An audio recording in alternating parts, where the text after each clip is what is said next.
Hola, bienvenidas, bienvenidos todos. Vamos a iniciar esta sesión particular de SEDEC. Vamos a continuar con la temática que hemos llevado acerca de los procesos de pensamiento. Y el día de hoy, pues tenemos una instrucción que creo que les puede interesar mucho. Es una instrucción que nos va a hablar un poquito más acerca de estos procesos de pensamiento. Y vamos a hacer una pequeña aquí acomodo para que se pueda ver. Muy bien. Bienvenidas, bienvenidos todos. Vamos a recapitular de alguna forma los datos de contacto para aquellos que quieran eh, conectarse con nosotros y mandar sus mensajes y preguntas. Estos temas los hemos tocado y los dejo aquí por razones de que pudieran ser necesario en algún momento dado usarlos como referencia. La sesión pasada hablamos un poco acerca de la atención y algunos procesos de pensamiento, como es la imaginación, también la calificación, y de alguna forma nos quedamos con la parte de la intención que quedó pendiente. Y me voy a permitir hacer rápidamente un recuento de la temática para poder recordar y reconectar, tener el hilo conductor de esta instrucción. Entonces, hablamos un poquito de Dewey, que nos comentaba acerca de la importancia del aprendizaje a través de la experiencia y algo muy importante que era que todo resultado que podamos tener, todo estado emocional, toda acción, toda situación que nos acontezca en la vida, es importante tener un espíritu, digamos, reflexivo y también crítico para poder entender de dónde proviene esa consecuencia. Es muy importante esta actitud.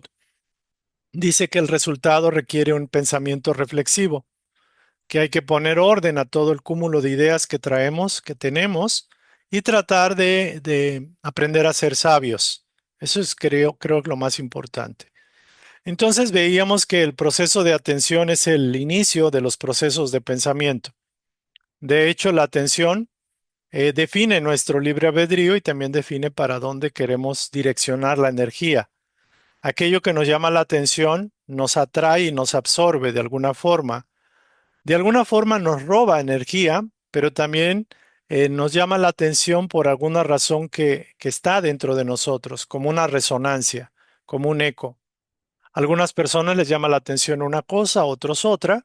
¿Y por qué? Algunos tienen un interés y otros otro. Básicamente porque hay elementos análogos o similares o afines en su fuero interno, en sus grabaciones inconscientes, que nos orillan o nos impulsan a enfocar o focalizar la atención en esos aspectos, en esas características, objetos, personas, situaciones. Inclusive nuestra atención se puede ir a los problemas y los problemas se van repitiendo una y otra vez. De alguna forma, el poder de la atención define la realidad, es como la llave que abre cualquier puerta y dependiendo de dónde se enfoque la atención, o sea, la llave, abre la cerradura de cada puerta, de una puerta específica. Es una habilidad que tenemos todos para poder seleccionar lo que para nosotros es la información más relevante y más importante que está disponible a través de nuestros sentidos. La atención. La imaginación decíamos que era básicamente una facultad de creativa que tienen todos los seres a través del proceso de pensamiento como es la imaginación. Nos permite utilizar la información, manipularla, complementarla, adicionarla y darle una complejidad que solo nuestro proceso, nuestro poder creativo lo tiene. Al imaginar, superamos las barreras del tiempo, del espacio y creamos y manipulamos la información de tal manera que a través de nuestra memoria, de nuestra intención, podemos recrear una realidad en el pensamiento, en la mente, que es la imaginación. Entonces, la imaginación nos sirve para, de alguna forma, manipular nuestra realidad, predisponernos a vivir una realidad que no está todavía presente. El deseo también puede ser un aspecto que es derivado de la imaginación, de la atención y la imaginación. Mi atención se enfoca en los autos nuevos y mi imaginación me hace ver que ya estoy en un auto último modelo, por ejemplo, o un auto eléctrico o híbrido, o me hace imaginar algún aspecto del futuro que ya lo traigo al presente. Entonces, o me quiero casar o me quiero divorciar, y para ello opera la atención en el objeto amado, en la persona amada, y también la imaginación que recrea una realidad que todavía no está. Entonces, la imaginación es muy importante porque crea de una manera más compleja, más vasta, y no se limita con nada. Y la parte de la calificación hablábamos que es el acto de poder calificar, evaluar y darle un atributo, eh, hacer una evaluación de las cosas. Aquí es muy importante la palabra calificación porque no es nada más calificar. También que curiosamente nosotros calificamos nuestro personaje y calificamos nuestra realidad. Es decir, nuestro personaje, nuestro ego, nuestra personalidad es la resultante de nuestros procesos de selección de pensamientos, de creencias, de hábitos, etcétera, de las cosas que nos rodean en la vida, y con ello estamos calificando los procesos, o sea, estamos permitiendo que unos entren y otros no, unos nos impacten y otros no, de una u otra forma. Entonces, calificar, de hecho, el ser humano es un ente creador y califica su vida, califica su personaje, califica su realidad. O sea, constantemente la está modificando. La palabra calificar pudiera entenderse como recrear. O sea, algo que está creado, nosotros lo recreamos, le damos otra característica, otro aspecto. Inclusive podemos recrearlo a través de la mentira, del autoengaño, a través de la sugestión, de las sugestiones de otros. Constantemente estamos sugestionando a otros y constantemente nos están sugestionando. Donde ponemos nuestra atención y lo imaginamos, lo estamos calificando, lo estamos recreando. Entonces la palabra calificación también se puede entender de esa forma. Calificamos nuestra realidad, la recalificamos, la reprogramamos, la moldamos, la mejoramos, la empeoramos. Estamos calificando algo que es como la materia prima, que simplemente es como un conjunto de colores o de pinturas, y nosotros utilizamos esas pinturas y recreamos una realidad a través de pintar un cuadro, por ejemplo. Entonces, curiosamente, la palabra calificación es como una transformación de las cosas, o podríamos decir que es un proceso de alquimia donde tenemos algo, pero nuestro proceso de la mente, que es creativo, recrea las cosas, les da otro cariz, otra pantalla, otras características. Y aquí interesante que lo hacemos a través de nuestro proceso de la voluntad, del libre albedrío y particularmente de la atención, de la imaginación. Y la culminación es la calificación. Entonces, cuando nosotros nos valoramos a nosotros mismos, podemos decir que sí podemos, pero también que no podemos. O podemos definirnos a nosotros mismos como que somos débiles, o que sí somos fuertes, o que sí podemos, por ejemplo. Y estamos autocalificándonos, por decirlo de alguna forma. Esos son los procesos, y finalmente el concepto de concentración tiene que ver con qué intensidad me focalizo en la atención, en la imaginación, en la calificación, y esos tres componentes, esos tres procesos de pensamiento, pues realmente pueden ser de mediana intensidad, de baja intensidad o de alta intensidad. Es decir, por ejemplo, tuve una experiencia traumática de niño y me quedó marcado, pero fue en un día nada más. Fue una hora o fueron unos minutos, pero fue de tal impacto que me marcó, fue de tal intensidad o de tal concentración de energía que, por ejemplo, de niño casi me ahogo a los 5 años. Y esa sensación de tragar agua hizo que concentrara mi energía mental, emocional y califiqué el hecho como una situación de amenaza contra mí o de vida o muerte. Entonces, fue tal el impacto que unos cuantos minutos me han marcado la vida, y actualmente tengo miedo al agua, a nadar o a ir al mar. Es decir, tengo miedo inclusive a morir ahogado. Entonces se dio un proceso de concentración como una gota de veneno que puede matar a varios hombres, por ejemplo. Entonces también la concentración se da cuando son eventos repetitivos a lo largo del tiempo y de alguna forma son una especie de concentración, porque lo repetimos tanto que se ha vuelto ya un camino trillado, un camino que ya está marcado y que de alguna forma ya lo recorremos sin darnos cuenta. Entonces la concentración es esa capacidad de mantener la atención en algo particular y es una habilidad fundamental para el aprendizaje, pero también para la adquisición del conocimiento o la adquisición de traumas, de memorias, de grabaciones, de información. Entonces, muy relacionada está la atención con la concentración, porque de alguna forma las relacionan, son como las dos partes de lo mismo. Entonces, la atención puede ser pequeña. Por ejemplo, ven la televisión o vemos Facebook o noticias y diario, una hora o media hora la vemos. Entonces, hay una concentración ahí. Importante, todo está en función de la atención y nuestra concentración, nuestro grado de focalización en ese punto que nos llama la atención. Entonces, más o menos este es un repaso. Y bueno, vamos a pasar un poco a la parte de la mente.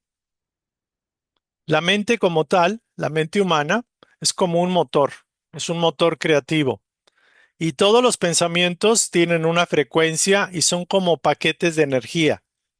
Todo lo que es un pensamiento, sea hablado, sea pensado, sea un pensamiento reforzado por la emoción, de alguna forma es concentración de energía. Y esa energía es creativa. Entonces, esa energía que llamamos pensamiento es con lo cual se genera la realidad. Por eso dice, cambia tu realidad y nada cambia si tú no cambias. Y la única forma de cambiar tu realidad es entender o darte cuenta cómo creas esa realidad. Y la base de toda la realidad física es el pensamiento. Entonces, se dice también que la mente es un taller donde se forja tu destino. Y de alguna forma reconocemos que toda la realidad que vivimos es a base del pensamiento, porque el pensamiento, pues ciertamente nuestro cerebro tiene esa propiedad de ir creando o recreando nuevas redes neuronales, donde si se repite el pensamiento, se refuerza con la emoción y con la acción, creamos una creencia, válgase. Y esa creencia se repite y se convierte a la larga en una actitud ante la vida. Y la actitud conlleva a una acción o hábitos y los hábitos generan esa realidad. Entonces se dice que lo que vivimos realmente es un reflejo directo de nuestras interpretaciones, sean conscientes o inconscientes. Y de hecho lo más importante del pensamiento es que habría que entrenarlo solo en base a la verdad, en base a un pensamiento que sea conforme al conocimiento real o lo que es la verdad. Y el sentimiento debería conectarse con ese pensamiento solo en el sentimiento positivo, en la emoción positiva.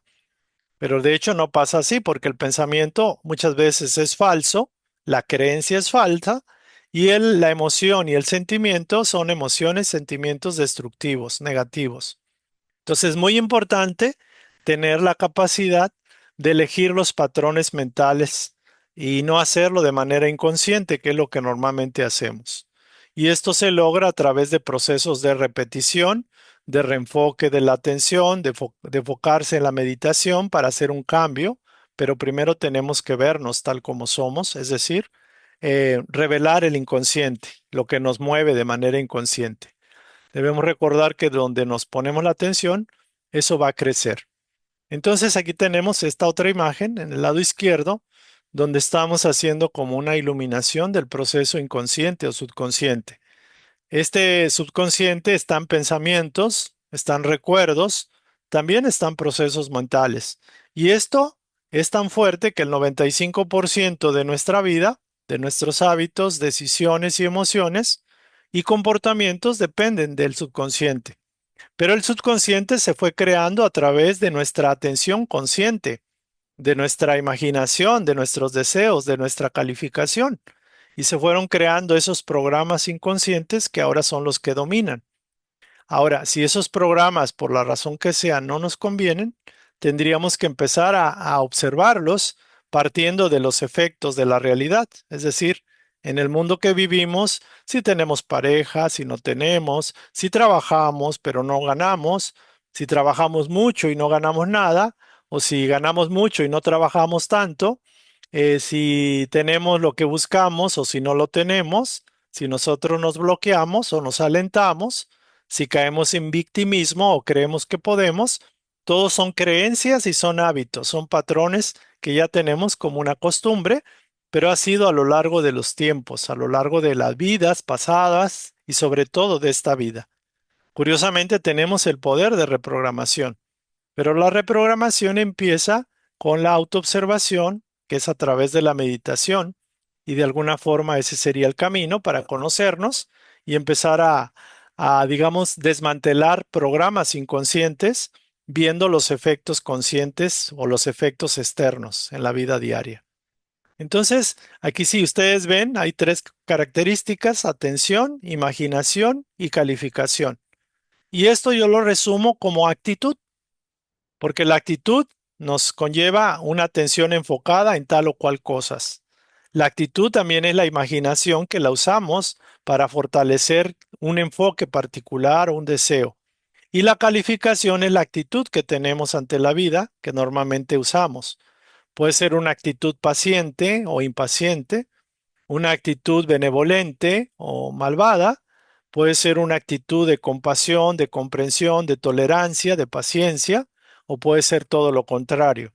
Entonces la actitud es la que de alguna forma engloba esos tres elementos, y la actitud ante la vida y cómo vemos y actuamos en las circunstancias nos va a conllevar un éxito, un crecimiento o un deterioro, es decir, una especie de estancamiento y sufrimiento. Aún en las cosas más difíciles que nos pasan o como las que no nos pasan, la actitud es lo más importante. La actitud define y determina no tanto el hecho, sino la reacción que me provoca el hecho en mí. El efecto, las situaciones que hay en la vida van a repercutir en base a mi actitud. Y esto sería como muy importante recordarlo.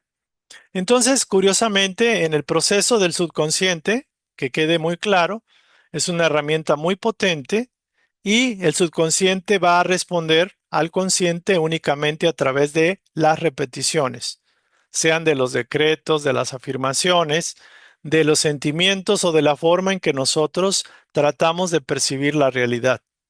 Por eso nos cuesta tanto, porque tenemos un comportamiento habitual, repetitivo, y si me doy cuenta que ese comportamiento no es adecuado, por ejemplo, la mayoría de las personas se quejan o nos quejamos.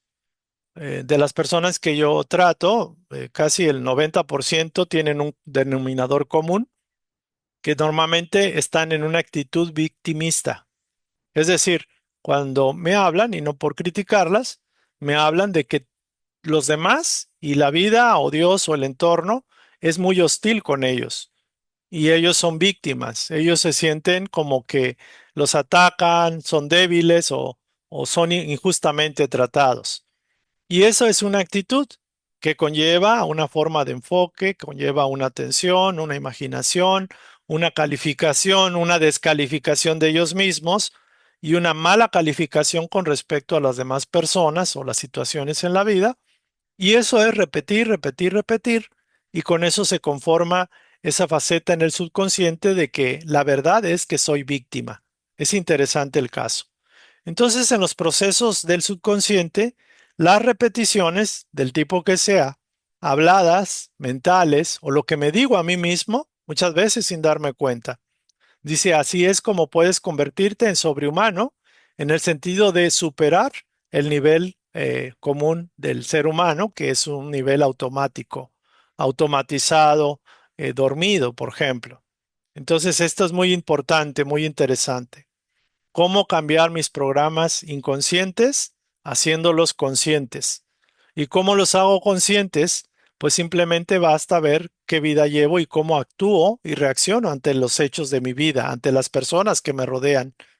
Entonces, muy importante si estoy, por ejemplo, considerando esta actitud victimista, porque la mayoría somos los víctimas, no somos los ofensores, no somos los que hacemos daño, sino somos a quien nos hacen daño.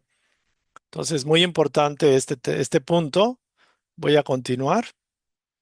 En la temática de la cuestión del pensamiento, que es súper importante, se dice que todo es pensamiento. El pensamiento realmente es la coagulación de la energía. De hecho, el pensamiento es energía concentrada, pero es energía con una calificación para que cree una realidad. Entonces, el pensamiento se combina con una emoción y se obtiene un sentimiento. Y alguien preguntará, pues, ¿qué diferencia hay entre una emoción y un sentimiento? Una emoción puede ser una reacción simple, una reacción automática, espontánea. Entonces puede ser una reacción de tristeza, de enojo, por ejemplo, de frustración, de coraje, por ejemplo, resentimiento. Puede ser una emoción instantánea en base a lo que nos pase en el momento. Pero combinado con el pensamiento, ya tenemos una creencia que está de alguna forma y esto redunda en un sentimiento. Un sentimiento, por ejemplo, de depresión, de constante vulnerabilidad, por ejemplo, es un sentimiento a más largo plazo. Entonces, muy importante considerar esto. Entonces, un pensamiento más una emoción como una chispa genera un sentimiento que a la larga se convierte en una realidad, se convierte en una actitud, se convierte en una forma de sentirme, de verme a mí mismo. Y aquí hay un ejemplo bien sencillo. Acontecimiento, a alguien despiden en el trabajo y la persona dice, estoy en una situación, esta situación es terrible, no voy a salir de esto. Mi familia pensará que no sirvo para nada, soy un fracasado. Esto es un pensamiento, pero inmediatamente, ¿por qué? Conectado con una emoción de tristeza, de ansiedad, de angustia, de contrariedad, por ejemplo. Y eso va a generar un sentimiento de qué? De minusvalía a mediano o largo plazo, un sentimiento de contracción, por decirlo así, o de retirarse de todo y de fracaso, el sentimiento de fracasado. Entonces, el sentimiento de fracaso, por decirlo de alguna forma, o de depresión, me conlleva a tomar conductas de obstrucción de mí mismo, por ejemplo, meterme en la cama, no hablar con nadie, o irme al alcohol, o a las drogas, o anularme, o qué sé yo. Entonces, si esto se repite, ahora puede ser que la esposa o el esposo deje a esa persona y va a reforzar un pensamiento conectado con una emoción, va a generar o va a reforzar un sentimiento ya previo y va a reforzar una conducta negativa de autodestrucción, por ejemplo. Entonces, primero puede ser que se meta a la cama, no hable con nadie y después se dé al alcohol. Y el alcohol va a generar otra vez ese mismo otro proceso similar, un pensamiento de que el alcohol me cura o me sana momentáneamente, por decirlo así, una emoción de salvación o de, ¿cómo diríamos la palabra? De cierto respiro, aunque es artificial porque se funda en una anulación de la conciencia, un sentimiento aparentemente de valentía, pero mal empleado, que luego va a conllevar a una depresión o tristeza profunda o al alcoholismo ya como una enfermedad y voy a seguir tomando. Entonces la conducta se repite. Entonces todo esto lo podemos explicar en base al pensamiento. Todo lo podemos explicar en base al pensamiento. Entonces aquí es una manera más esquemática, una situación conlleva un pensamiento reactivo con una emoción reactiva normalmente, y esta emoción obviamente con el pensamiento genera un sentimiento, y este sentimiento impulsa a una acción, y la acción nos lleva a un resultado. Y luego otra vez podemos el ciclo de las emociones que marcan aquí. Es muy interesante cómo se maneja. Y curiosamente, así como se habla del poder de la atención, de la intención y la actitud, me di cuenta que también en la teoría del mindfulness, que es como conciencia plena o meditación plena o enfoque pleno, hay también tres ejes de la atención plena, que normalmente son los ejes que usamos en la vida diaria. En la vida tenemos una atención o nos llama la atención algo, nos conlleva la atención una intención, es decir, un deseo. La atención sería el qué, la intención sería el para qué y también nos conlleva una actitud, es decir, un cómo, una forma, un modo. Entonces, curiosamente, por ejemplo, algunos psicólogos muy buenos hablan de que cuando una persona es madura, de alguna forma la parte más fuerte del carácter de un hombre o una mujer maduros espiritualmente, mentalmente, es que tienen discernimiento, es decir, tienen objetividad para ver las cosas y son capaces de discernir con sabiduría, pero también tienen carácter, voluntad para poderse mantener en el camino que han elegido. Entonces, curiosamente, esos tres aspectos, el discernimiento, el carácter y la voluntad, también se pueden cultivar a través de la meditación, porque deben recordar que la meditación es el arte de educar a la atención, de educar la atención que tenemos. Y también lo cierto es de que de alguna forma toda acción antecede o es antecedida por una intención. Por ejemplo, tengo deseos de rascarme la nariz, hay una intención, hay un móvil o simplemente un impulso de rascarme la nariz, o antes de levantar la mano, tengo una intención de levantar la mano, de hacer algo así, por ejemplo. Entonces, lo curioso es que estos procesos son bien importantes porque los pensamientos, malas decisiones, las inclinaciones, los impulsos, aún inconscientes, nos incitan, nos inducen a actuar de la forma que lo hacemos en la vida diaria y normalmente no tenemos conciencia de ello. Entonces, muy importante esto.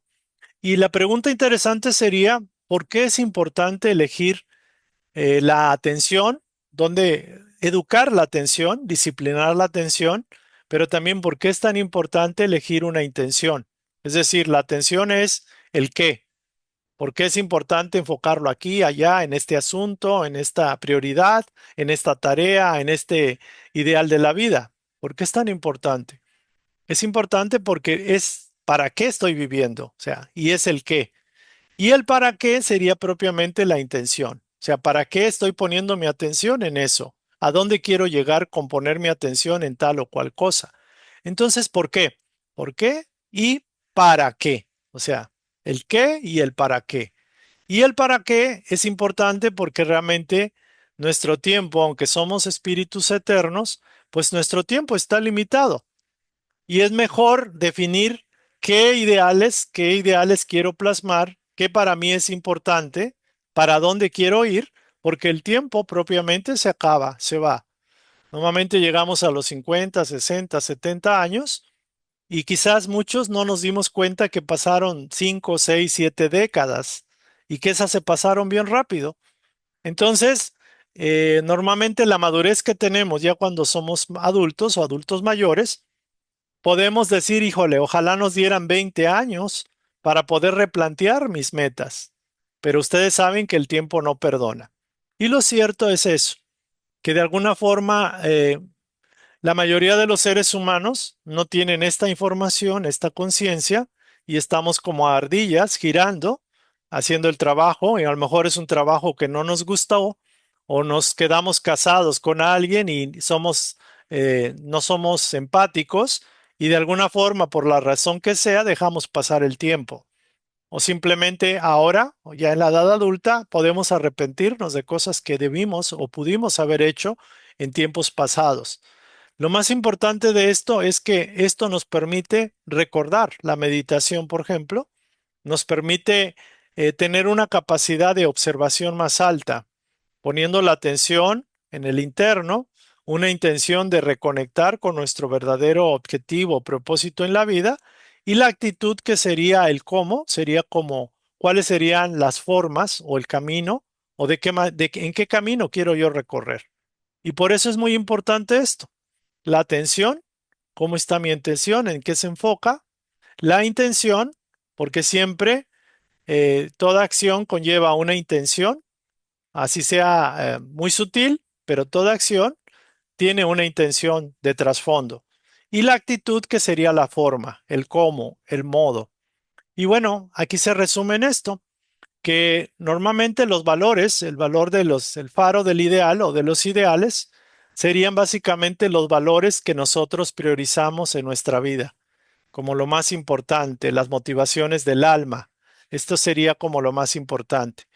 Y de alguna forma, aquí hay ya con esto voy cerrando, dice, cuéntame tu historia y te diré quién eres. ¿Sabías que tu historia de vida, o sea, el pasado, la forma de vivir en el presente y los planes y proyecciones futuras o que tienes para el futuro dicen quién eres?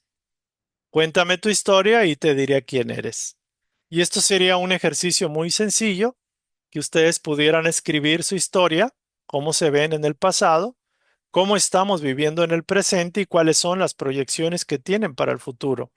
Y esto prácticamente los define, nos define. Entonces, muy importante esto.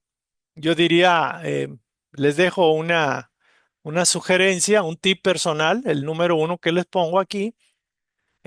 Tratemos de valorar si caemos en el concepto de victimismo y si es así, busquemos superar el personaje victimista, que eso es uno de los roles más comunes que tenemos todos. Y esto habla de una persona que es poco madura, es una persona que se siente débil o que tiene una autoestima baja. Cuando alguien se queja, cuando alguien se siente ofendido, se siente la víctima, es muy común que todos nos sintamos así, pero no es lo mejor, porque realmente sentirse víctima, pues es un programa, es un arquetipo, y de hecho tenemos que superar esta actitud que tenemos al respecto de nosotros mismos como victimistas. Entonces, aquí muy importante, digo, regreso un poco al faro, porque cuando nosotros usamos una actitud no victimista, por ejemplo, una actitud de responsabilidad, de compromiso, podemos empezar a asumir los roles del yo superior, del ideal, como pueden ser una persona, por ejemplo, amable, paciente, ecuánime, puede ser una persona compasiva, tolerante, eh, que tiene compasión y autocompasión, o sea, por sí mismo, para evitar la culpa, la autocrítica, ser de autoconfianza, de autoaceptación, dejar ser en suma a los demás para que él pueda ser o ella pueda ser. Entonces aquí entra mucho en este terreno el concepto de los ideales. Y bueno, y este tip personal se los dejo porque la experiencia de esta semana fue que me di cuenta que la mayoría caemos en esta actitud de quejarnos, de, de sentirnos víctimas de los demás o de las circunstancias o la impotencia de enfrentar o confrontar o afrontar los problemas y las dificultades de la vida. Entonces, no es una actitud, digámoslo así, más adecuada. Eh, Ciertamente que podemos en algún momento sufrir alguna experiencia que nos haga sufrir, pero no por ello tenemos que sentirnos víctimas de la vida o de las circunstancias. Y esta sería la instrucción del día de hoy. Aquí termina. eh, y creo que aquí voy a cerrar. Gracias por su participación. Nos quedamos con el grupo que está al pendiente de esta instrucción para contestar sus preguntas, sus comentarios, hacer comentarios y si nuestros seguidores de YouTube tienen intención, pueden mandar sus preguntas y comentarios al correo o al teléfono que ya se les indicó. Entonces aquí voy a hacer una pausa y nos vemos para la próxima y nos quedamos con los compañeros que están aquí presentes. Gracias.